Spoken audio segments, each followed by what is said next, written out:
The robot that can give birth. Imagine this. In an operating room stands a humanoid robot. Its skin, synthetic, its eyes, silent. And inside it, a tiny heart beats. Not an electronic one, a real one. A fetus, growing inside an artificial womb. This isn't a scene from a sci-fi movie. It's a real project from Chinese engineers. The first attempt to create a robot capable of carrying and giving birth to a child. According to the developers, it's not just an incubator. It's an artificial mother, designed to recreate the entire process of pregnancy, from conception to birth. At first, it sounds insane. But if you look closer, it may be the beginning of a new era. Chapter 1. From Dream to Laboratory. The idea of an artificial womb isn't new. For decades, scientists have been trying to build an environment where a human embryo could develop without the biological help of a woman's body. In 2017, researchers in the U.S. conducted an experiment called Extend. Premature lambs survived inside transparent bags filled with liquid similar to amniotic fluid. Their lungs and brains continued to grow. What once sounded like science fiction became the prototype of the future. And now, China has taken it a step further. This robot isn't just a vessel. It can monitor the embryo's condition, track blood pressure, temperature, chemical balance, and adjust all of it in real time. A machine that creates life. A phrase that sends a chill down the spine. Chapter 2. What it means for humanity. Every great technological breakthrough brings both hope and fear. Fire kept us warm and became a weapon. Genetics saved millions and led to experiments we'd rather forget. And now, artificial birth. Supporters say this could be salvation. A chance for infertile couples, for endangered populations, for women who can't carry a pregnancy for medical reasons. Pregnancy is one of the most demanding biological processes. If technology can share that burden, it could change the meaning of parenthood itself. But critics see something else. Not liberation, but alienation.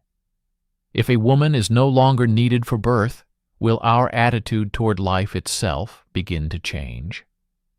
Will a human being become a product, designed, tested, and manufactured? Chapter 3. The brain, the womb, and the machine. Pregnancy isn't just biology. It's a constant dialogue between two forms of life. A mother's hormones shape the baby's nervous system. Her heartbeat is its first metronome. Her breathing, the rhythm of the world. Scientists still don't fully understand the neurochemical and emotional bond between mother and child. Can an algorithm replicate that? Can a machine transmit love, not as emotion, but as a chemical signal? If the brain is not just a processor, but a sensory organ, where does the line lie between the synthetic and the living? If robots begin to carry children, what remains of human uniqueness? Chapter 4.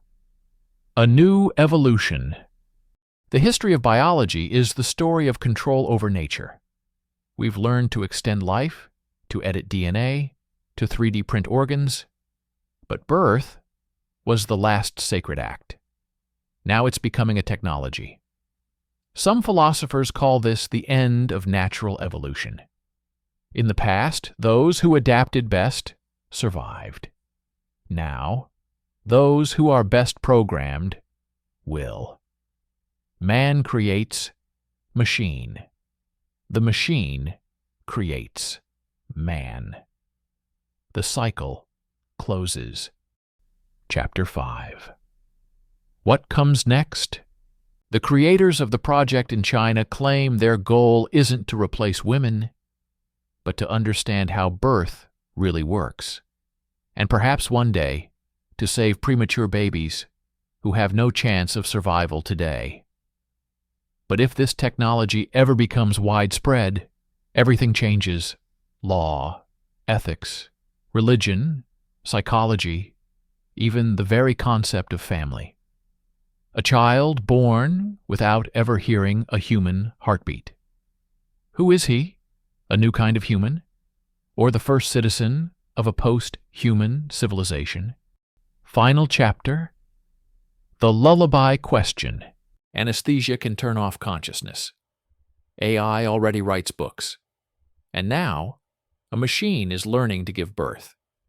Each of these technologies, in its own way, removes human participation from the equation. Once we built machines to make work easier. Now, to replace existence itself.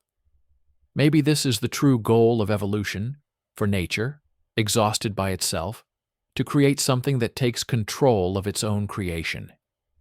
But until that day comes, one question remains. If a robot gives birth to a child, who will sing the lullaby?